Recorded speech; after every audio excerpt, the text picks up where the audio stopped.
afternoon, guys and gals and guys, and welcome to Tate's. It's here with Gastic News and Nakia as our special guest, here to talk about some awesome comics today. So Nakia, what comics have you in store for us this week?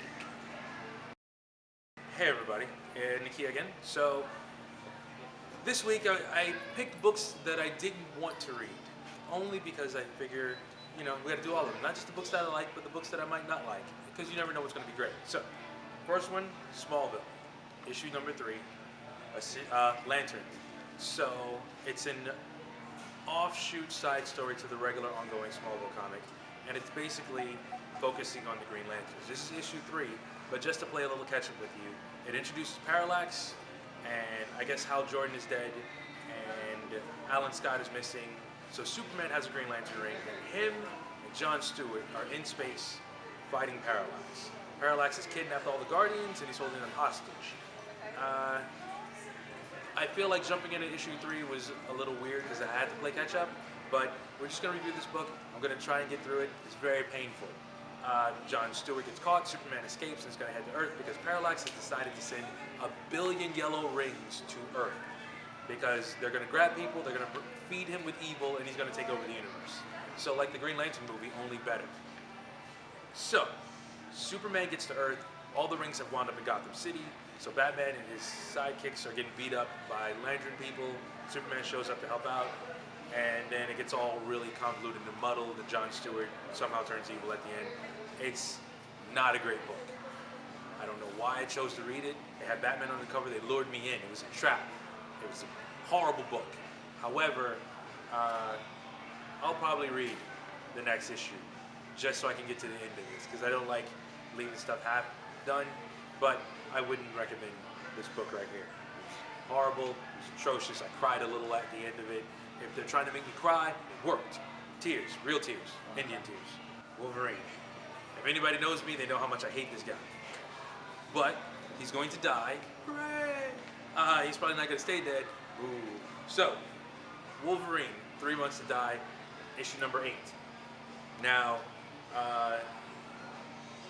Wolverine has realized that he doesn't have his healing factor anymore, and he's very, very sad and needs to find himself again because he is afraid to die now. So this issue focuses on him, Shang-Chi, and Iron Fist on an island where no one is allowed to die. And then it's sort of, they train Wolverine for a second, and then they send him into this maze to speak to Death, so that him and Death can have a conversation. He can get over his fear of death. There's a subplot where Sabretooth wants to kill Wolverine, and he's kidnapped one of his friends, and he needs this magical orb because he's going to do things with it.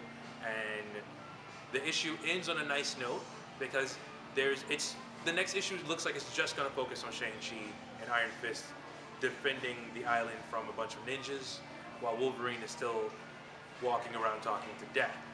So not a bad book, not a great book. Very little action in it, a lot of story, a lot of build-up, which I think is fine. I'm not a Wolverine fan. If you are a Wolverine fan, you will love this book. If I had to rate this book on a scale of 1 to 10, I would give it a 3. And maybe a half, so 3.5.